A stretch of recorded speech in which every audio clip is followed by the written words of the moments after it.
এই ইহুদি তোর তো সাহস কম নাই, আমার নবী রহমতে আলমের উপরে তুই আঘাত করছ। কথাটা শোনার সাথে সাথে ইহুদি বলেন, তোমার সাথে আমার কোনো লেনদেন নাই, আমি মুহাম্মদের সাথে লেনদেন, তাই মুহাম্মদের সাথে মুআমালা করলাম। ওমরে ফারুক আরো রাগান্বিত হইয়া কোষ থেকে তরবারিটা বের করে দিয়া নবীজিকে ডেকে ডেকে বলে, নবী গো, একবার মাত্র অনুমতি দিন, ইহুদির গলা থেকে মাথাটাকে আলাদা করে ফেলবো। আমার নবী বলেন, এরে ওমর, সময় হয় নাই, তুমি যে ইহুদিকে আঘাত করার জন্য চেষ্টা করতেছ, অথচ এই ইহুদি ব্যক্তিটা আমাকে তোমাদের মুসলমান কয়েকজন ভাইকে খাওয়ানোর জন্য কিছু খেজুর আমাকে কর্জা দিয়েছিল, সে আমাকে ঋণ দিয়েছিল। সুতরাং ঋণ যেই ব্যক্তি দেয়, এই ব্যক্তি মানুষের উপরে এহসান করেছে, আমার উপরে এহসান করেছে, তার সাথে তুমি বেয়াদবি করেছো, এটা ঠিক হতে পারে নাই। ও ওমর, এই মুহূর্তে আমি নবীর পক্ষ থেকে ঘোষণা প্রদান করে দিলাম, ইহুদি ব্যক্তির সাথে তুমি যে খারাপ আচরণ করেছো, এই খারাপ আচরণের কাফারা বাবদ সহকারে আমার সাথে যে লেনদেন ছিল এইগুলো সহকারে 30 সা খেজুর অতিরিক্ত তাকে দিয়া দাও। সুবহানাল্লাহ। ওমর ফারুক এবার বাইতুল মালের মধ্যে চলে যায়, সমস্ত খেজুরগুলোকে একত্রিত করে দিয়া ইহুদি ব্যক্তির হাতে যখন খেজুরগুলি দিয়া দেয়, আলাদাভাবে 30 সা খেজুর ইহুদি ব্যক্তির হাতে যখন দেয়া দেয়, ইহুদি ব্যক্তি আবার ডেকে ডেকে বলে, ওমর, ব্যাপারটা কি, বিষয়টা তো বুঝতে পারি নাই, হঠাৎ করে তুমি আমার সম্মুখে 30 সা খেজুর অতিরিক্ত দিতেছো কেন, কারণটা কি? এবার ওমর ডেকে ডেকে বলেন, আমি যে তোমার সাথে বেয়াদবি করেছি, আর আমার নবীর আখলাক হলো যেই ব্যক্তি ঋণ দিবে তাকে কখনো কষ্ট দেয় না। আমার নবীর এই আখলাককে সামনে রাখিয়া তোমাকে যে আমি কষ্ট দিয়েছি, সেটার জন্য আমি তোমাকে 30 সা খেজুর কাফারা হিসাবে দিচ্ছি, নবীর আদেশ। ইহুদি ব্যক্তি আবার ডেকে ডেকে বলেন, এরে ওমর, এই মুহূর্তে আমি স্পষ্ট হয়ে গেলাম, আমার নবী মুহাম্মদুর রাসূলুল্লাহর ব্যাপারে আমি আমার ধর্মগুরুদের কাছ থেকে যেই কথা শুনেছি, সবগুলো ছিল বিভিন্ন দিক থেকে তাদের লোভ লালসার কারণ। প্রতিটা মুহূর্তে মুহূর্তে ধর্মগুরুরা আমাদের সামনে ভুল মেসেজ দিয়েছে মুহাম্মদের ব্যাপারে। আমি এই মুহূর্তে তোমার সম্মুখে ঘোষণা প্রদান করে দিলাম, মুহাম্মদুর রাসূলুল্লাহ যে কেমন মানুষ, এখন আমি আরো স্পষ্ট হয়ে গেলাম, আর দেরি করা যাবে না। আমি তোমাদের কাছ থেকে খেজুর নেওয়ার প্রয়োজন নাই, মুহাম্মদুর রাসূলুল্লাহর নিকটে আমাকে নিয়ে যাও, আমি তার হাতে হাত রেখে পরিপূর্ণভাবে মুসলমান হয়ে যাব। আমার নবী আবার কাসেমের দিকে তাকায় বলে, রে কাসেম, ব্যাপারটা কি বুঝতে পারি না, গোটা ভারতবর্ষের মধ্যে তুমি হলে আমি নবীর শ্রেষ্ঠ আশিক, অথচ তুমি আমার সম্মেলনে আগমন করতে যায় দেরি করলা, ব্যাপারটা কি বুঝতে পারি নাই। প্রতিটা মানুষ তোমার আগে উপস্থিত হয়েছে, দেখো সামনে পিছনের সমস্ত জায়গা বুকিং হয়ে গেছে, আর কোনো জায়গা নাই, তুমি কোথায় বসবা? কাসেম নানু তুমি আমার নবীর দিকে তাকায় বলি, নবী গো, অন্যান্য মানুষেরা পাগলের মতো দৌড়াই আগমন করিস, কিন্তু আমি দৌড়াই আসি নাই। আমার নবী বলেন, কেন আসো নাই? বলে, নবী গো, আপনি না 1450 বছর আগে হাদিসে বর্ণনা করে দিছি, দুনিয়াতে কেউ যদি রাস্তার ডান পাশ দিয়ে হাঁটে, সে আমি নবীর সুন্নতের অনুসরণ করব। ও নবী, আমি আপনি নবীর সুন্নতের অনুসরণ করতে যায়া রাস্তার ডান পাশ দিয়ে আগমন করলাম। আপনি নবী 1450 বছর পূর্বে আরো বর্ণনা করে দিয়েছেন, ওয়া ইবাদুর রহমানিল্লাযীনা ইয়ামশুনা আলাল আরদি হাওনা, জমিনের মধ্যে যখন কোনো আল্লাহর মহাব্বতের বান্দা থাকে, তার জিন্দেগির মধ্যে ইতিহাস তৈরি হয়। সে যখন রাস্তার মধ্যে চলতে থাকে, মাথাটাকে নিচু করে করে বিনয়ের সাথে হাঁটে। নবী গো, আপনার এই বিধান সমূহকে বাস্তবায়ন করতে করতে আমি ধীরে ধীরে আগমন করলাম। ওরে আল্লাহর বান্দাদের দল, আমার নবী কাসেম নানু তবির সেই কথাটা শোনার সাথে সাথে ডেকে ডেকে বলেন, এরে কাসিম, আজকে আমি নবীর সম্মেলনে তুমি আগমন করবা, তুমি আমি নবীর আদর্শটাকে এমন ভাবে ফলো করে করে আগমন করছো। আমি নবী বলে আসছি মানুষ যেন রাস্তার মধ্যে চলার পথে বিনয়ের সাথে হাঁটি, যার কারণে তুমি বিনয়ের সাথে ধীরে ধীরে রাস্তা দিয়ে হেঁটে হেঁটে আগমন করছো। আমি নবী বলেছিলাম ডান পাশ দিয়া যেন মানুষ হাঁটি, তুমি আমি নবীর সুন্নাত ডান পাশ দিয়া হেঁটে হেঁটে তুমি আদর্শকে পরিপূর্ণভাবে গ্রহণ করে আগমন করছো। ওরে কাসেম, যদি আমার আশেপাশে তোমার জন্য কোনো জায়গা নাই, আজকে তুমি আমার সম্মুখে যেই প্রমাণ দিছ, আমি নবীর পক্ষ থেকে এই মুহূর্তে ঘোষণা প্রদান করে দিলাম, তোমার জায়গা আমার ডানে বামে কোথাও না থাকলেও আমি নবী তোমাকে ছোট একটা বাচ্চার মতো আমি নবীর কুলে বসায় বসায় বয়ান শোনাইতে চাই। আল্লাহু আকবার বলো মুসলমান। আল্লাহ বলে আবার ডেকে ডেকে বলে রে আল্লাহর বান্দারা, সেদিন থেকে আমি সতর্ক হয়ে গেলাম আমার নবী তার আদর্শ মানাটাকে কি পরিমাণে ভালোবাসি। এই জন্য দুনিয়াতে নবীর ইশক মহাব্বত যাদের মধ্যে রয়েছে তাদের কাছে যে আবেদনটা করব, ওরে আল্লাহর বান্দা দুনিয়াতে কতদিন বেঁচে থাকবা জানো না, নবীর সুন্নতের মাধ্যমে জীবনটাকে সাজাও, ফ্যামিলিটাকে সাজাও, নিজের ব্যক্তিগত জীবনের মধ্যে মাথা থেকে পা পর্যন্ত নবীর সুন্নত রাখো। আজকে তো যুবক ভাইদের দিকে তাকালে দেখা যায় নবীর দাইমি একটা সুন্নত গালে দাড়ি রাখা, সেটাকে গুরুত্ব পর্যন্ত দেয় না। অথচ আমার নবী বলেন, ও উম্মতেরা শুনে নাও, যখন তুমি দাড়ি নিয়ে আমি নবীর দরবারে আগমন করবা, সর্বপ্রথম তোমাকে যখন কবরে রাখা হবে, ফেরেশতারা তোমার চেহারা দেখে বুঝতে পারবে না তুমি দুনিয়াতে কোন আদর্শবান উম্মত ছিলা। তবে একটা মাত্র আদর্শ তোমার মুখের মধ্যে ফুটে থাকবে, সেটা হলো আমি নবীর সুন্নত, দাইমি সুন্নত দাড়ি। সেই দাড়ি নিয়ে যদি ফেরেশতাদের সম্মুখে তুমি যেতে পারো, তারা প্রথমই তোমার চেহারার দিকে তাকাই স্পষ্ট হয়ে যাবে তারা মুহাম্মাদুর রাসূলুল্লাহর উম্মত। সুবহানাল্লাহ বলেন, জবানটা খুলে আওয়াজ দিয়ে বলুন আল্লাহু আকবার। मोहम्मद अरबी हय्या नबी रस्ते पे शुआ, मोहम्मद अरबी हय्या नबी रस्ते पे शुआ, हमारा नबी रोज़ क़ियामत शफाअत करेगा अल्लाह के बस गुनाहगार उम्मत, शफाअत करेगा अल्लाह के बस गुनाहगार उम्मत। मोहम्मद को मोहब्बत करो भाई दिल में हमेशा, ताकि शबे बरदे कमल उम्मत मुस्तफा, ताकि शबे बरदे कमल उम्मत मुस्तफा। ও আল্লাহর মহাব্বতের বান্দারা, আমার রবের পক্ষ থেকে ঘোষণা দিও রে আমার মহাব্বতের বান্দা শুনে নাও, লাকাদ কানা লাকুম ফি রাসূলিল্লাহি উসওয়াতুন হাসানাহ, আমার নবীর মধ্যে তোমাদের জন্য শ্রেষ্ঠ আদর্শ রেখে দিলাম। তুমি যদি চাও আমার নবীর আদর্শ ফ্যামিলিতে প্রতিষ্ঠা করবে, সেটাও পারবা। কেমনে প্রতিষ্ঠা করবে? তোমার মহাব্বতের সন্তান আছে, সন্তানের হক তুমি সঠিকভাবে আদায় করো। মহাব্বতের বিবি আছে, বিবির হক তুমি সঠিকভাবে আদায় করবা। মহাব্বতের বিবি পর্দা করে না, বিবিটাকে পর্দা করাও। নিজের সন্তান কন্যা সন্তানটা পর্দা করে না, কন্যা সন্তানটাকে পর্দা করাও। অথচ বড় দুঃখের সাথে বলতে হয়, এমন একটা যুগে আমরা বসবাস করি, স্বামীর সামনে বিবি বেপর্দাশীল অবস্থায় ঘুরতেছে, স্বামীর সামনে বিবির যে কোনো পুরুষদের সাথে দেখা করতেছে, স্বামীর দিলের ভিতরে লাগেও না, কষ্টও হয় না।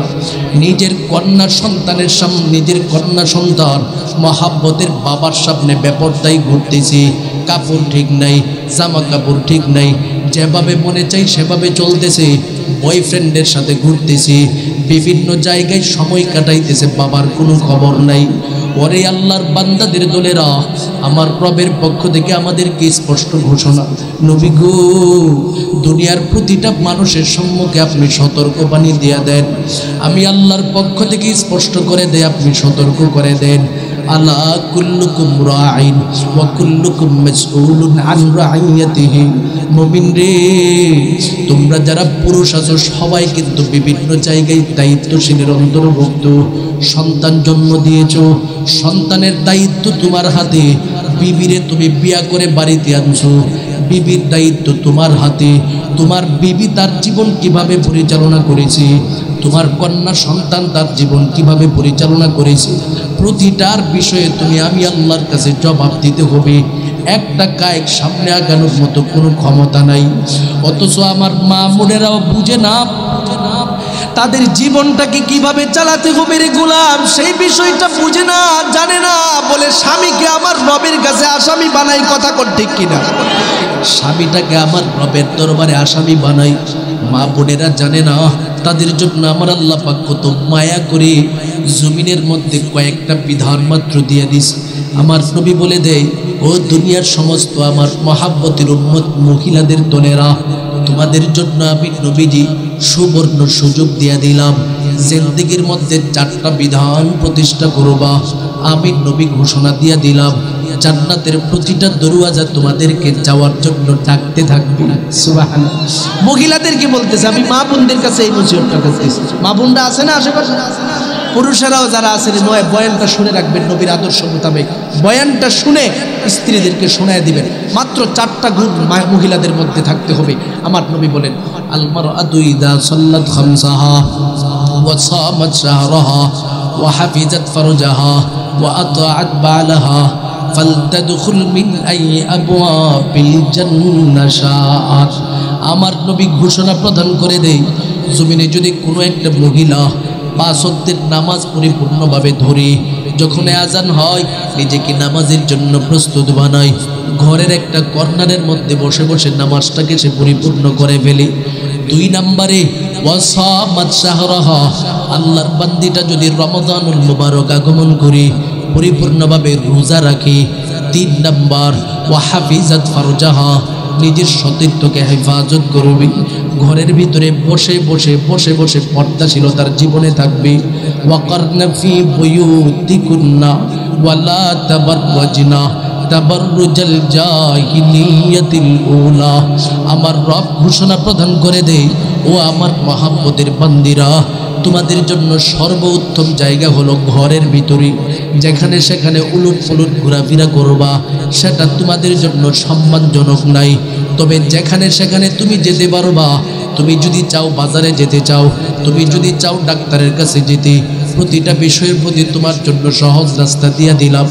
জাহিলি যুগের নারীদের মতো নিজেদেরকে প্রকাশ করে বের হবে না, পর্দার সাথে বের হও, পরিপূর্ণভাবে বোরকা পরে বের হও, যেন কোনো বেগানা পুরুষ তোমার চেহারা দেখতে না পারে।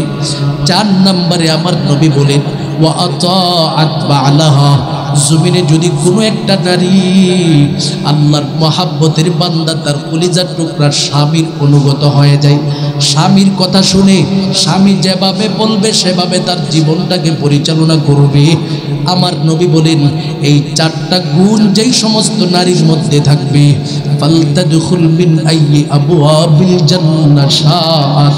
আমার নবী বলেন, আল্লাহর জান্নাতের 8টা দরওয়াজা ডাকতে থাকবে। ও নারী, তুমি দুনিয়াতে যেই 4টা গুণ প্রতিষ্ঠা করেছো, তুমি আমার ভিতর দিয়া ঢুকে আমাকে সৌভাগ্যবান বানাও। আল্লাহু আকবার বলো মুসলমান। তাহলে বলেন তো দেখি, মা বোনদের জন্য আমার মালিক সহজ রাস্তা দিছে কি দেয় নাই? আমার রব বলে দিছে, বান্দারে, জমিনে যে সমস্ত নারী সমাজ রয়েছে তাদেরকে পরিপূর্ণভাবে পর্দাশীলতার অন্তর্ভুক্ত বানাও। যত বেশি তারা পর্দার সম্মুখীন হবে, তাদের জিন্দেগিটা তত বেশি সফল হতে থাকবে। এজন্য আমি আমার মা বোনদের কাছে বলবো, মা গো, আপনারা হলেন নেককার সন্তান জন্ম দেওয়ার ফ্যাক্টরি। কথা ঠিক কিনা? একটা মা যদি ইচ্ছা করে সমাজে বাইজিদ বুস্তামির জন্ম দিতে পারে। কথা কোন ঠিক কিনা? একটা মা যদি ইচ্ছা করে সমাজে মঈনুদ্দিন চিশতির মতো আল্লাহওয়ালা বুজুর্গ জন্ম দিতে পারে। কারণ মা তার জিন্দেগিটাকে একটু পরিশুদ্ধ করে ফেললেই হয়। যেমন মঈনুদ্দিন চিশতি একদিন তার মায়ের কাছে আসছে, আয়েশা বলতেছে, মা গো, বিষয়টা তো বুঝতে পারি না, আমার চেহারার দিকে তাকায়া হাজার হাজার হিন্দু মুসলমান হয়ে যায়। ব্যাপারটা কি মা বুঝতে পারি নাই। মা মুস্কি মুস্কি হাসে। সন্তান বলে, মা কারণটা কি? আপনি আমার কথা শুনে একটু রেসপেক্ট করবেন, আপনি মুস্কি মুস্কি হাসেন। মা বলে, সন্তান এটা তোমার যোগ্যতা না, আমি মায়ের যোগ্যতা। সুবহানাল্লাহ, আমি মায়ের যোগ্যতা, এটা তোমার না। কেমনে গো মা একটু বলেন না। এবার মা বলে, সন্তান তাহলে শুনে নাও কেমনে আমার যোগ্যতা। যখন তুমি দুনিয়াতে আগমন করবে, আমার রেহেমে তোমাকে গ্রহণ করে নিলাম, সেদিন থেকে আমি মা প্রতিজ্ঞাবদ্ধ হয়েছি জীবনে কোনোদিন নামাজ কাজা করব না। সেদিন থেকে প্রতিজ্ঞাবদ্ধ হয়েছি ফজর পরে কুরআন তেলাওয়াত করব, জোহর পরে কুরআন তেলাওয়াত করব, মাগরিব পরে কুরআন তেলাওয়াত করব। আমি মা প্রতিজ্ঞাবদ্ধ হয়েছি তুমি সন্তানকে পেটে ধারণ করার পরে কোনো একটা বেগানা পুরুষ আমার হাতটা পর্যন্ত দেখতে পাই না। অথচ আমার যুগের নারীদের অবস্থা, বাচ্চা পেটে নিয়া নিজের শাশুড়ি মা বলে, মাগো তোমার পেটে সন্তান আছে, তুমি কষ্ট করার প্রয়োজন নাই। এবার এলাই হেলাই সময় নষ্ট করবে কেমনে? ঘরে একটা বাক্স আছে না, বাক্স টিভি আছে না, টিভিটা চালায় এবার সবচেয়ে বেশি অশ্লীল যে বেহায়া ছবিগুলো আছে, মুভিগুলো আছে, সব কিছু দেখে আমি বলবো আপনার ঘর থেকে আল্লাহর ওলি আসবেন, আপনার ঘর থেকে ঐশীর মতো কন্যা জন্মগ্রহণ করবে যেই সন্তানের হাতে বাবা মা নিহত হওয়ার জন্য প্রস্তুত হতে হয়। কথা ঠিক কিনা? নেককার সন্তান আসবে না। তাই আমি বলবো, নেককার সন্তান দুনিয়াতে যদি দিতে চান, আপনি পরিশুদ্ধ হয়ে যান, জিন্দেগি সফল হয়ে যাবে। মঈনুদ্দিন চিশতির আম্মা জান বলতেছে, সন্তান রে শুধু তার মধ্যে সীমাবদ্ধ নয়, আমি মা বলতেছি এবার শোনো, তুমি যখন পৃথিবীতে আগমন করলা তখন আমি মা কিভাবে তোমাকে লালন পালন করেছি। আমি মা ইচ্ছা করে কখনো অপবিত্র হালাতে তোমাকে দুগ্ধপান করাই নাই। বলবেন না, ইচ্ছা করে অনিচ্ছায় যেটা আমার মালিকের বিধান হায়েজ নেফাস থাকতে পারে, এছাড়া বাকি যত সময় সন্তান তোমাকে আমি দুগ্ধপান করাইছি, অজু অবস্থায় দুগ্ধপান করাইছি। সুবহানাল্লাহ। এমনকি সন্তান একটা ঘটনা শুনবা, সন্তান বলে, মা বলেন তুমি একদিন নিশি রজনীর মধ্যে ঠান্ডা রজনী আমি মায়ের সামনে এইভাবে কান্নার পর কান্না করতেছো, আমি মায়ের শরীরটাকে তুমি প্রস্রাব করে ভিজায় দিলা, আমি মা চিন্তা করতেছি এখন তোমার কান্নার কারণে যদি দুগ্ধ পান করায় ফেল, তুমি সন্তান অপবিত্র দুগ্ধ পান করতে পারো, আমি মায়ের প্রতিজ্ঞা হলো জীবনে আমার সন্তানকে ইচ্ছাকৃতভাবে দুগ্ধ পান করানোর সময় অপবিত্র থাকবো না। সন্তান রে, ঠান্ডার রজনীর মধ্যে আমি মা কষ্ট করি, ঠান্ডা পানি দিয়ে নিজের শরীরটাকে ধুইলাম, পরিষ্কার করলাম, পবিত্র কাপড় পরিধান করলাম, নিজেকে পবিত্র বানায় তুমি সন্তানকে দুগ্ধপান করাইতাম। ও সন্তান শুধু তার মধ্যেই সীমাবদ্ধ নয়, তুমি সন্তান যখন ধীরে ধীরে বড় হতে শুরু করে দিলাম, সন্তান আমি মা তোমাকে এখনো এলাই হেলাই ছেড়ে দেই নাই, আমি মা তোমাকে একটা জুতা পরিধান করাবো, সেই জুতাটা পর্যন্ত ডান পা থেকে শুরু করতাম, কাপড় পরিধান করাবো, আগে ডান হাতলটা ঢুকায় দিতাম যেন নবীর সুন্নতের অভ্যাস ছোট থেকে তোমার হয়ে যায়। সন্তান রে, এভাবে ছোট থেকে নবীর আদর্শের অভ্যাসে ঘোরানোর কারণে আজকে নবীর আদর্শের উম্মত হিসাবে তুমি শ্রেষ্ঠত্ব পেয়েছো, যার কারণে তোমার কপালের মধ্যে নবীর আদর্শের চিহ্ন ফুটে উঠে, যার কারণে তোমার চেহারার দিকে তাকায় তাকায় হাজার হাজার হিন্দু মুসলমান হয়ে যায়। আল্লাহু আকবার বলেন মুসলমান। তাহলে বলেন তো দেখি, আমরা আমাদের সমাজের মধ্যে মঈনুদ্দিন চিশতি যদি জন্ম দিতে চাই, তাহলে মা নেককার হওয়ার প্রয়োজন আছে না নাই? আমি আমার মা বোনদের কাছে নসিহত করবো, মা গো সন্তানটাকে নবীর আদর্শ শিখায় দুনিয়া থেকে যাবেন, আপনার জিন্দেগি সফল হয়ে যাবে। সুবহানাল্লাহ। এই কারণে আমার নবী রহমতে আলম নবী ঘোষণা প্রদান করে দেয়, ওরে আমার মহাব্বতের গোলাম, দুনিয়াতে যতদিন পর্যন্ত থাকবা নিজের ফ্যামিলির মধ্যে আমি নবীর সুন্নাত ঢুকাও। মা আতাইতুকুম বিহি ফাখুযুহু ওয়া মা নাহাইতুকুম আনহু ফান্তাহু। মুমিন রে, আমি নবীজি তোমাদের নিকটে যা রেখে দিয়ে গেলাম সেটাকে পরিপূর্ণভাবে গ্রহণ করো, যেই বিষয়ে নিষেধ করে দিলাম সেই বিষয়ে নিজেকে সর্বহালাতে দূরে রাখবা। যদি আমি নবীর আদর্শটাকে, আমি নবীর সুন্নত সমূহকে জীবনে ধারণ করতে পারো, আমি নবীর পক্ষ থেকে স্পষ্ট ভাষায় ঘোষণা প্রদান করে দিলাম, হাসরের ময়দানে তুমি বিপদগ্রস্ত হয়ে যাবে, আমি নবীর সাথে সাথে তোমার পাশে গিয়ে দাঁড়ায়া যাব। সুবহানাল্লাহ বলবেন না মুসলমান? আমার নবী বলেন আমি সাথে সাথে তার পাশে গিয়ে দাঁড়ায়া যাব। কেমনে যাব? একটা সময় আগমন করবে। আপনাদের মনোযোগ আছে? কষ্ট হচ্ছে না তো? চলবে ইনশাআল্লাহ। আল্লাহ সবাইকে কবুল করেন, সকলে বলুন আমিন। থাকবেন তো ইনশাআল্লাহ? আল্লাহ সবাইরে কবুল করেন, সকলে বলুন আমিন। হাসরের ময়দানের একটা সময় আসবে, সময়টা হলো আমার নবী বলেন সমস্ত মানুষ তার চতুর্দিকে ডানে বামে সামনে পিছনে তাকায় তাকায় দেখবে আলু আর সেই আলু সাধারণ কোনো আলু না, কঠিন আলু, সূর্যের আলু।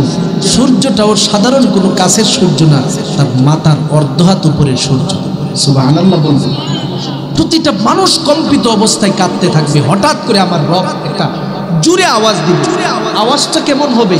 আমার মালিক যেমন বড়, আওয়াজটা হবে তেমন বড়। সুবহানাল্লাহ। আমাদের মতো মানুষ, ছোট ছোট মানুষ, আওয়াজটা কত বড় হয়, আর আমার মালিক গোটা জগতের সৃষ্টিকর্তা, তার আওয়াজটা কেমন হবে একটু চিন্তা করে দেখি। আমার রব কেমন একটা আওয়াজ দিবে, বলবে লিমানিল মুলকুল ইয়াউম লিল্লাহি ওয়াহিদিল কাহ্হার। আমার রবের পক্ষ থেকে ঘোষণা প্রদান করে দিবে, ওরে আমার বান্দাদের দলেরা, আজকের এই রাজত্বের মালিকানা কার কাছে? সবাই জবাব দাও। কথাটা শোনার সাথে সাথে প্রতিটা মানুষ বড় পাগলের মতো হয়ে যাবে, কান্নার মধ্যে পড়ে যাবে। কি জবাব দিব? আমার মালিক এবার বলতে থাকবে আজকের রাজত্ব কাহারিয়দের গুণে গুণান্বিত প্রভুর নিকটে, যেই প্রভুর ক্ষমতা আজকে এই দিবসের মধ্যে সবচেয়ে দেখে কঠোর ক্ষমতা। এই কথা বলিয়া এবার আর একটা হুঙ্কার ছুড়ে মারবে, ওয়ামতাজুল ইয়াউমা আইয়ুহাল মুজরিমুন।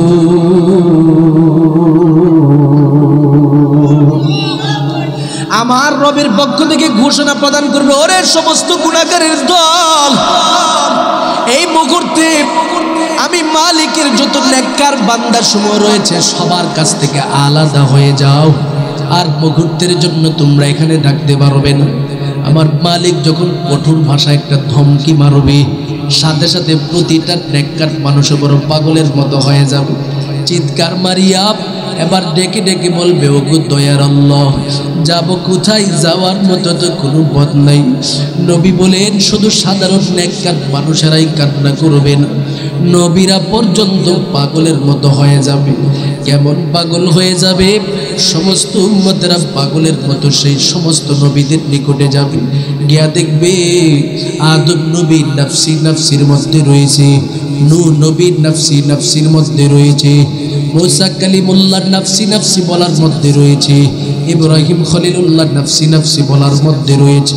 এবার আমার রবের পক্ষ থেকে যখন কঠোরভাবে ঘোষণা আসবে, মানুষেরা কম্পিত অবস্থায় পয়গম্বর আদম নবীর কাছে যাবে, বলবে নবী গো, আপনি না আমাদের সম্মুখে বাবা হিসাবে আগমন করেছেন, বাবার দায়িত্ব তো অভিভাবকের দায়িত্ব পালন করা। ও বাবা, একটু দেখেন না, আমাদের মালিক আমাদের সবার উপরে বড় রাগান্বিত হয়ে গেল। আদম নবী এই সমস্ত উম্মতের কথা শোনার পর চোখের পানিগুলো টপ টপ করে ছেড়ে দিয়া কাঁদবি আর বলবি, লাস্তু হাহুনাকুম। ওরে সমস্ত উম্মতের দলেরা, ভালো করে শুনে নাও, ভালো করে শুনে নাও, এই দিবসের মধ্যে আমার কোনো যোগ্যতা নাই। ও নবী আদম, যাব কো? যাওয়ার মতো তো কোনো পথ নাই, কোনো রাস্তা নাই। কথাটা শোনার সাথে সাথে আদম নবী চিৎকার করিয়া বলবে, তোমরা এই মুহূর্তে নূহ নবীর কাছে যেতে পারো। গিয়া দেখবে নূহ নবী বলতেছে লাস্তু হাহুনাকুম। নূহ নবীর কথা শুনে চলে যাবে ইব্রাহিম নবীর কাছে, তিনিও বলবে লাস্তু হাহুনাকুম। ইব্রাহিম নবীর কাছ থেকে চলে যাবে মুসা নবীর কাছে, তিনিও বলবে লাস্তু হাহুনাকুম। এবার চলে যাবে ঈসা নবীর কাছে, আর যাওয়ার কোনো পথ নাই। ঈসা নবী আবার কাঁদতে থাকবে, বলবে উম্মত রে, এই দিবসে সুপার পাওয়ার নিয়ে কোনো নবী আগমন করতে পারে না, একমাত্র সুপ্রিম পাওয়ার নিয়ে যিনি আগমন করেছে তার নাম হলো মুহাম্মাদুর রাসূলুল্লাহ সাল্লাল্লাহু আলাইহি ওয়াসাল্লাম। সমস্ত উম্মতেরা পাগলের মতো আমার নবীর নিকটে উপস্থিত হয়ে যাবে, কান্না ভরা কণ্ঠ নিয়ে বলবি, ওগো নবী তাকায় দেখেন না আমাদের মালিক আমাদের উপরে বড় রাগান্বিত হয়ে বসে আছে গো নবী। সমস্ত নবীরা আমাদেরকে দৌড় দৌড় দৌড় দৌড় বলে দূরে সরাইয়া দিন। ওগো নবী বলেন না আমরা এখন যাব কই? যাওয়ার পথে তো কোনো পথ নাই। ওরে বালুচর এলাকার আল্লাহর মহব্বতের বান্দাদের দল, ওরে আমার নবীর আশিকের দল, আমার নবী কথাটা শুনিয়া উম্মতের দিকে তাকায় বলবে, রে আমার উম্মতের দল আর কাঁদতে হবে না, আমি নবীর কাছে আসো দাঁড়াও। এই কথা বলি আমার নবী একটা পাগলের মতো দৌড় মারবে রে গোলাম। আমার নবী জুড়ে একটা চিৎকার মারিয়া মাকামে মাহমুদ নামক নিয়ামতের সম্মুখে দাঁড়ায়া যাবে। কারণ আমার নবীর আল্লাহ পাক দুনিয়ার জমিনের মধ্যে ঘোষণা দিয়েছিল, ওয়া মিনাল লাইলি ফাতাহাজ্জাদ বিহি নাফিলাতান লাক আসা আইয়াবআসাকা রাব্বুকা মাকামাম মাহমুদা। নবী গো আমি মালিকের পক্ষ থেকে আপনাকে মাকামে মাহমুদ দিয়েছি। ওরে আল্লাহর বান্দাদের দলেরা, আমার নবী বড় পাগলের মতো সেই মাকামে মাহমুদে যাইয়া উম্মতের পাগল হয়ে চিৎকার শুরু করে দিবে, সেজদায় পড়ে কাঁদতে থাকবে আর বলতে থাকবে, ওগো দয়ার আল্লাহ উম্মতের অবস্থা বড় খারাপ, আপনি যদি একটু দয়া না করেন যাওয়ার মতো কোনো পথ নাই, যাওয়ার মতো কোনো রাস্তা নাই, ওগো আল্লাহ একটু দয়া করেন। আমার নবীর কান্না দেখে আমার মালিকের আরশ পর্যন্ত কম্পিত হতে থাকবে। আমার মালিক ডেকে ডেকে বলবে, নবী গো আজকে এই দিবসের মধ্যে আপনাকে কান্না করার জন্য আমি মালিক ডাকি না। নবী গো জমিনে আপনি আপনার উম্মতের জন্য অনেক কান্না করেছেন। ওরে আল্লাহর মহব্বতের বান্দা, আমার নবী আপনার নবী আমাদের জন্য জমিনে কি পরিমাণে কান্না কাঁদলো। আমার নবী একদিন হঠাৎ করে কোথায় যেন গায়েব হয়ে গেল। আমার নবীর সমস্ত সাহাবায়ে কেরাম নবীজিকে জমিনের মধ্যে তালাশ করতেছে, কোথাও খুঁজে পাই না। এবার আবু বকর ওমর বিভিন্ন জায়গায় তালাশ করতে করতে আব্দুল্লাহ ইবনে মাসউদ চলে গেল একদিকে, আবু বকর চলে গেল আরেক দিকে, ওমর চলে গেল আরেক দিকে। আব্দুল্লাহ ইবনে মাসউদ হঠাৎ করে তাকায় দেখি একটা খেজুর গাছের বাগানের ভিতরে ফুফায় ফুফায় কান্নার কুহু কুহু শব্দ শোনা যায়। আব্দুল্লাহ ইবনে মাসউদ পাগলের মতো সেই বাগানের ভিতরে ঢুকে পড়ল। গিয়ে দেখি আমার নবী আপনার নবী রহমতে আলম সেজদায় পড়ে ফুফায় ফুফায় আমার নবীর দরবারে কান্দি। আব্দুল্লাহ ইবনে মাসউদ বলে আমি কদম কদম হাঁটতে হাঁটতে সামনে গিয়ে দেখি আমার নবী সেজদায় পড়ে উম্মতি উম্মতি বলে আমার মালিকের কাছে কান্না করতেছে। ওরে আল্লাহর বান্দাদের দল, শুধু তার মধ্যেই তো সীমাবদ্ধ নয়। আমার নবী যখন ইন্তেকালের সম্মুখীন হয়ে গেল, আম্মা জান আয়েশা আমার নবীর সামনে জিজ্ঞাসা করে বলেন, নবী গো আপনার চেহারার দিকে তাকাই দেখতেছি কাঁদতে কাঁদতে দাড়ি মোবারক ভিজায় ফেলছেন গো নবী, অথচ গফারাল্লাহু মা তাকদ্দামা মিন যানবি ওয়া মা তাখার। নবী গো আপনার তো কোনো গুনাহ নাই, আমার মালিক তো আপনার জীবনে কোনো গুনাহ রাখে নাই, তারপরেও কেন কাঁদতেন? আমার নবী ডেকে ডেকে বলে, আয়েশা রে আমি নবী যদি দুনিয়া থেকে বিদায় হয়ে যায়, আমার বালুচর এলাকার কত মহব্বতের উম্মত, আমি নবী না থাকার কারণে আমি নবীর আদর্শ ভুলে যাবি, আমি নবীর মহব্বত ভুলে যাবি। দুনিয়া থেকে বিদায় হওয়ার পর কেমনে থাকবে রে আয়েশা, একটু বলো না। এই জন্য আমি নবী চোখের পানি ছেড়ে দিয়া কান্দি। আম্মা জান আয়েশা ডেকে ডেকে বলেন, নবী গো, আপনার উম্মতের জন্য কি আমার রবের পক্ষ থেকে সুসংবাদ দেওয়া হইল? যারা আপনি নবীর আদর্শ মেনে তার জীবনটাকে পরিচর্যা করবে, পরিচালনা করবে, তারা আপনি নবীর সাক্ষাতের ব্যবস্থা করে দিবে। হাসরের ময়দানে এইভাবে আমার নবীজি যখন কাঁদবে রে গোলাম, আমার মালিক আমার নবীর দুনিয়ার কান্নার কথা স্মরণ করাইয়া বলবে, নবী গো, আজকে আপনি কাঁদবেন, আমি আল্লাহ আপনি নবীর কান্না সহ্য করতে পারবো না গো নবী। ও গো নবী, আপনার মাথাটা কি উঠান, আমি আল্লাহ না আপনি নবীর ব্যাপারে বলে দিয়েছিলাম, ওয়ালা সাউফা ইউতিকা রাব্বুকা ফাতারদা। ও গো নবী, আমি আল্লাহকে আপনার সম্মুখে ঘোষণা দেই নাই, আমি মালিক আপনার এমন নিয়ামত দিব দিব দিতেই থাকবো যতক্ষণ পর্যন্ত আপনি নবী আমি মালিকের উপরে পরিপূর্ণ সন্তুষ্ট না হবেন। আমি আল্লাহ আপনাকে দিতেই থাকবো, দিতেই থাকবো। নবী গো, মাথাটা উঠায় আমি আল্লাহর কাছে একটু বলেন কি চান। আমার নবী আবার ডেকে ডেকে বলবে, আল্লাহ আমার কলিজার টুকরা উম্মতের অবস্থা বড় খারাপ, আমার উম্মত আপনার হুঙ্কার শুনিয়া সহ্য করতে পারে না, ওরে মালিক তাদেরকে আমি নবীর ছায়ার মধ্যে আনিয়া দাও। আমার নবীর কান্না দেখে আমার মালিক ডেকে ডেকে বলবে, নবী গো, ঘোষণা দিয়া দিলাম, আজকে আপনার উম্মতের ব্যাপারে আমি আল্লাহর উপরে যতক্ষণ পর্যন্ত সন্তুষ্ট না হব, আমি আল্লাহ আপনার প্রতিটা উম্মতকে আপনি নবীর সাথে জান্নাতি মুমিনের কাফেলার অন্তর্ভুক্ত করে দিব। আল্লাহু আকবার বলেন মুসলমান। আমার নবী এবার আল্লাহর কাছে বলবে, আল্লাহ গো, আমি আবার আমার উম্মতদেরকে নিয়ে জান্নাতে যেতে চাই। আমার রব এবার ঘোষণা দিবে, নবী গো, চিহ্নিত করতে থাকেন কারা কারা আপনার উম্মত। আমার নবীকে সাহাবা ইকরামরা জিজ্ঞাসা করেছিল, কাইফা তারিফুনা ইয়া রাসূলুল্লাহ, আপনি আমাদেরকে কেমনে চিনবেন গো নবী? আমার নবী বলেছিল, যদিও কোটি কোটি কোটি কোটি মানুষ সেখানে থাকবে, আমি আর আমার উম্মতের দিকে তাকায় দেখব, সীমাহুম ফি বুজুহিহিম মিন আসারিস সুজুদ।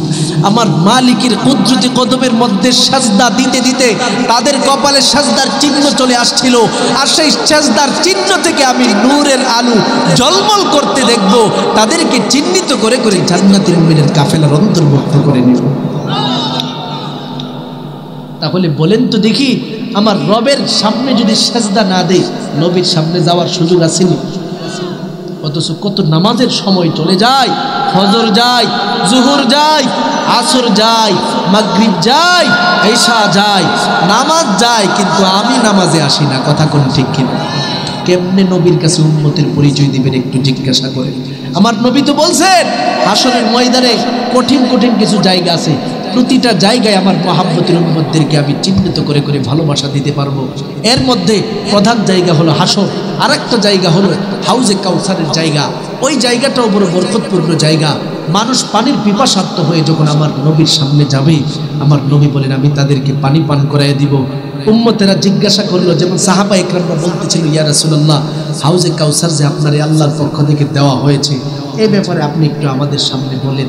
নবী বলেন, হাউজি মাসিরাতু শাহরিন মাউহু আবিয়াজু মিনাল লাবান রিহুহু আতয়াবু মিনাল মিস্ক কিজানুহু কানুজুমিস সামা মাই ইয়াশরাবু মিনহা ফালা ইয়াসমাউ লাহু আবাদান।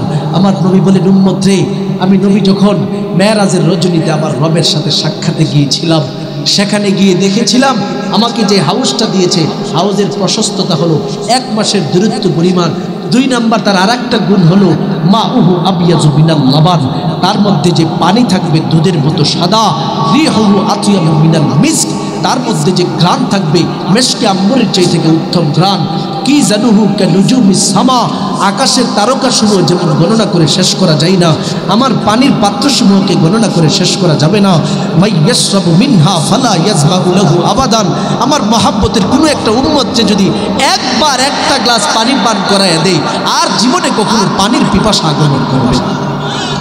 50,000 বছর পার হয়ে যাবে, তারপরে উম্মতেরা পানির পিপাসা আসবে না। এই পানি এমনিতে আসবে না, নবীর জন্য জীবনকে কুরবান করতে হবে। কথা কোন ঠিক কিনা? নবীর জন্য জীবনকে কুরবান করব। নবীর সাথে তো সাহাবা একরামরা ছিল, যুদ্ধ পর্যন্ত করছে, রক্ত পর্যন্ত দিয়েছে। আর আমাদের জীবন, নবী বলে গেছে ইন্নাল্লাহা ফারাযা আলা কুল্লি মুসলিমি ওয়া মুসলিমা ফি কুল্লি ইয়াউমিন ওয়া লাইলাতিন খামসা সালাত। উম্মতেরা, তোমাদের জন্য আমি নবী 5টা ওয়াক্তের নামাজ রেখে দিয়ে গেলাম। আমি নবী যেভাবে মেরাজের রজনীতে গিয়া রবের সাথে কথা বলেছিলাম, তোমরা যদি এই নামাজটা ধরতে পারো, সেজদায় গিয়া, রুকুতে গিয়া, তেলাওয়াতে গিয়া আমার রবের সাথে তুমি কথা বলতে পারবা, সেটাই তুমি গ্রহণ করতে পারো নাই। কেমনে তুমি আমি নবীর সামনে দাঁড়াইবা? একটু নিজেকে জিজ্ঞাসা করো। সোহকান সোহকা। নবী বলেন, যদি কারো মধ্যে নামাজের গুণ না থাকে, আমি নবীর আনি তো এটা শ্রেষ্ঠ একটা বিধান। কারণ মেরাজ থেকে উপহার হিসাবে আমার আল্লাহ আমার নবীজিকে দিয়েছিলেন। সুবহানাল্লাহ। মেহমান বাড়িতে আসলে মেহমানকে যদি মেজবানে উপহার দেয়, এই উপহারটা যদি মেহমানে ওনার বাড়িতে নিয়ে যত্ন সহকারে রাখে, ওই মেজবান পরবর্তীতে যখন ওই মেহমানের বাড়িতে যায়, সেই উপহারটা যদি গিয়ে সুন্দরভাবে দেখতে পায়, খুশি হবে কি হবে না? তা আমার নবীর আল্লাহ মেহমান হিসাবে দাওয়াত দিয়ে নিছে, বলছে নবী গো, আপনাকে দাওয়াত দিয়ে আনছি, উপহার দিতেছি নামাজ। এটা যদি আপনার মহাব্বতের উম্মতেরা গ্রহণ করিয়া তার জীবনের ভিতরে পরিচর্যা করতে পারে, চালাতে পারে, আমি রব ঘোষণা দিয়ে দিলাম, আমি রব আপনি নবীর শাফাত দিয়া প্রতিটা উম্মতকে জান্নাতি মুমিনের কাফেলার অন্তর্ভুক্ত করে দিব। বলেন তো দেখি, তাহলে নবীর কাছ থেকে সুপারিশ নামাজ পড়লে আসবে নাকি ছাড়লে আসবে? নিজের বিবিরে পর্দা করালে আসবে নাকি পর্দা না করালে? পর্দা করালে। নিজের কন্যাকে পর্দা করালে নাকি বেপর্দায় রাখলে? পর্দা করাতে হবে। তাই আমি সবার কাছে বলবো, নবীর আদর্শ ঢুকান। আজকে এই সম্মেলনের মধ্যে যারা বসা আছেন, আমি বলবো প্রতিটা মানুষ কমপক্ষে একটা হলে আদর্শ জীবন নবীর পক্ষ থেকে নিয়ে বাড়িতে যাবেন। এটার উপরে আর বিশেষ করে আপনি এই চিন্তাটা দিলের ভিতরে ঢোকান যে আমাকে আল্লাহ একটা মেয়ে সন্তান দিছে, আমাকে আল্লাহ একটা ছেলে সন্তান দিছে, তাদের হক সঠিকভাবে আদায় করব। এই সুন্নতটা এখান থেকে নিয়ে যাবেন। আমার নবী বলেন, মান আহিয়া সুন্নতি ফাকাদ আহাব্বানি ওয়া মান আহাব্বানি কানা মাই ফিল জান্নাহ। সে আমার একটা সুন্নতকে জীবিত করছে তার ফ্যামিলিতে, আমি নবী ঘোষণা দিলাম, সে আমাকে এখন থেকে ভালোবাসতে শুরু করে দিল, আমাকে ভালোবাসতে শুরু করে দিবে। একা একা থাকবে না, জান্নাতি মুমিনের কাফেলায় আমি নবীর সাথে থাকবো। সুবহানাল্লাহ। এমনিতেই এজন্য এক একটা সুন্নত অন্ততপক্ষে খুব যত্ন সহকারে ধরার চেষ্টা করব। আল্লাহ আমাদের সবাইকে কবুল করেন। সবাই বলেন আমিন। আমার রব দুনিয়ার প্রতিটা মানুষের সম্মুখে এই মেসেজই দিচ্ছেন। পাশাপাশি আমি আমার মা বোনদের কাছে বলবো, মা গো, আপনি শুধু ওই যে 4টা গুণ বলেছিলাম, এই 4টা গুণকে ধরে রাখেন। আমার নবী প্রতিশ্রুতি দিয়েছে, আপনার জন্য সুপারিশের ব্যবস্থা আমার নবীজি করবেন। মা বোনেরা যদি ঠিক হয়ে যায়, সমাজ ঠিক হয়ে যাবে। মা বোনেরা যদি অসৎ থাকে, সমাজটা অসৎ হয়ে যায়।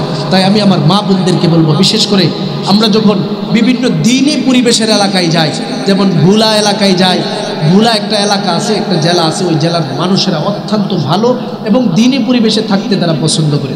বিশেষ করে চরমোনাইয়ের এলাকার মধ্যেও যদি আপনি যান, গিয়ে দেখবেন সেখানের মধ্যে চরমোনাই যে এলাকাটা আছে, ডানে বামে সামনে পিছনে একটা বেপরদাশীল নারী আপনি দেখতে পাবেন। কথা কোন ঠিক কিনা? মানে এই এলাকার পরিবেশে আলাদা। কারণ কি? কারণ নারীরা সুশৃঙ্খল। সুবহানাল্লাহ বলবেন। আর নারীরা যদি অশৃঙ্খল হয়ে যায়, এই সমাজ সুশৃঙ্খল থাকে না। তাই আমি আমার মা বোনদের কাছে বলবো, সুশৃঙ্খল হয়ে যান, জীবন পরিশুদ্ধ হয়ে যাবে, আপনার ফ্যামিলি পরিশুদ্ধ হয়ে যাবে, আপনার সমাজ পরিশুদ্ধ হয়ে যাবে। আমার রবের পক্ষ থেকে এই মেসেজে আমাদের সম্মুখে দিতে চাই, বান্দারে, আমি আমার নবীকে পৃথিবীতে তোমাদের জন্য পাঠিয়েছি। কেন পাঠিয়েছি জানো? খুলকে আজিমা দিয়ে আমার নবীকে পাঠাইছি। এটা ফ্যামিলিতে ঢোকাও, জীবনে ঢোকাও। খুলকে আজিমা কি জিনিস জানো? আমার নবী জীবনে কখনো মানুষদেরকে কষ্ট দেয় নাই। তুমিও দুনিয়াতে যতদিন থাকবা মানুষকে কষ্ট দিবা না। সুবহানাল্লাহ। কেমন মানুষকে কেমন কষ্ট দেয় নাই? দেখেন, আমার নবী একদিন রাস্তা দিয়ে চলতেছে, হাদিসের ঘটনা বলতেছে, ইহুদি ব্যক্তি রাস্তা দিয়ে চলে চলে আসতেছে। হঠাৎ করে আমার নবীজিকে তার হাতের যে রুমালটা আছে রুমালটা দিয়ে এইভাবে পেছায় আমার নবীর গলার মধ্যে ধরলেন। নবীজির জিহ্বা পর্যন্ত বের হয়ে যায়, চেহারাটা লাল বদলের হয়ে যায়। পিছনের দিকে তাকায় আমার নবী দেখে ইহুদি নবীজির গলার মধ্যে চাপ দিয়ে ধরলো। নবী বলেন, ইহুদি ব্যাপারটা কি, মারলা কেন, আঘাত করলা কেন? ইহুদি ব্যক্তি বলে, ও মুহাম্মদ, আপনার সাথে যে আমার লেনদেনের একটা ব্যাপার স্যাপার আছে, এটা শেষ করেন। আমার নবী বলেন, এখনো তো সময় হয় নাই, সময় হলে তো তুমি পরিপূর্ণভাবে লেনদেন শেষ করতে পারবা। এবার ইহুদি বলেন, আজকে আপনি লেনদেন শেষ করেন, না হয়তো এইভাবে আঘাত করব। নবীজির সাহাবীদের মধ্যে ছিলেন আবু বকর, নবীজির সাহাবীদের মধ্যে ছিলেন হযরত ওমর ফারুক রাদিয়াল্লাহু তাআলা। মুমিন রে, আবু বকরের তুলনায় আমার নবীর মহব্বতের সাহাবী ওমর ছিল একটু সিদ্ধত দরওয়াজার বড় কঠোর। কথা কোন ঠিক কিনা? বড় কঠোর। এই ইহুদি, তোর তো সাহস কম নাই, আমার নবী রহমতে আলমের উপরে তুই আঘাত করছো।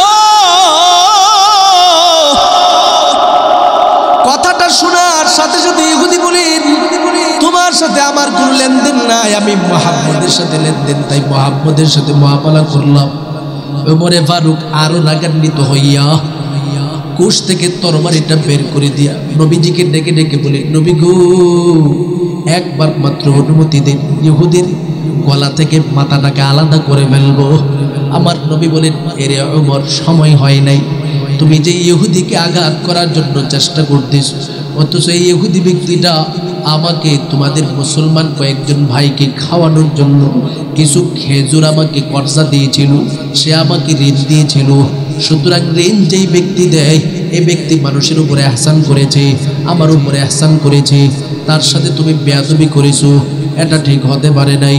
ও ওমর, এই মুহূর্তে আমি নবীর পক্ষ থেকে ঘোষণা প্রদান করে দিলাম, ইহুদি ব্যক্তির সাথে তুমি যে খারাপ আচরণ করেছো, এই খারাপ আচরণের কাফারা বাবদ সহকারে আমার সাথে যে লেনদেন ছিল এইগুলো সহকারে 30 সা খেজুর অতিরিক্ত তাকে দিয়া দাও। সুবহানাল্লাহ। ওমর ফারুক এবার বাইতুল মালের মধ্যে চলে যায়, সমস্ত খেজুরগুলোকে একত্রিত করে দিয়া ইহুদি ব্যক্তির হাতে যখন খেজুরগুলি দিয়া দেয়, আলাদাভাবে 30 সা খেজুর ইহুদি ব্যক্তির হাতে যখন দেয়া দেয়, ইহুদি ব্যক্তি আবার ডেকে ডেকে বলে, ওমর, ব্যাপারটা কি, বিষয়টা তো বুঝতে পারি নাই, হঠাৎ করে তুমি আমার সম্মুখে 30 সা খেজুর অতিরিক্ত দিতেছো কেন, কারণটা কি? এবার ওমর ডেকে ডেকে বলে, আমি যে তোমার সাথে বেয়াদবি করেছি, আমার নবীর আখলাক হলো, যেই ব্যক্তি ঋণ দিবে তাকে কখনো কষ্ট দেয় না। আমার নবীর এই আখলাককে সামনে রাখিয়া তোমাকে যে আমি কষ্ট দিয়েছি, সেটার জন্য আমি তোমাকে 30 সা খেজুর কাফারা হিসাবে দিচ্ছি, নবীর আদেশ। ইহুদি ব্যক্তি আবার ডেকে ডেকে বলেন, এরে ওমর, এই মুহূর্তে আমি স্পষ্ট হয়ে গেলাম, আমার নবী মুহাম্মদুর রাসূলুল্লাহর ব্যাপারে আমি আমার ধর্মগুরুদের কাছ থেকে যেই কথা শুনেছি, সবগুলো ছিল বিভিন্ন দিক থেকে তাদের লোভ লালসার কারণ। প্রতিটা মুহূর্তে মুহূর্তে ধর্মগুরুরা আমাদের সামনে ভুল মেসেজ দিয়েছে মুহাম্মদের ব্যাপারে। আমি এই মুহূর্তে তোমার সম্মুখে ঘোষণা প্রদান করে দিলাম, মুহাম্মদুর রাসূলুল্লাহ যে কেমন মানুষ, এখন আমি আরো স্পষ্ট হয়ে গেলাম, আর দেরি করা যাবে না। আমি তোমাদের কাছ থেকে খেজুর নেওয়ার প্রয়োজন নাই, মুহাম্মদুর রাসূলুল্লাহর নিকটে আমাকে নিয়ে যাও, আমি তার হাতে হাত রেখে পরিপূর্ণভাবে মুসলমান হয়ে যাব।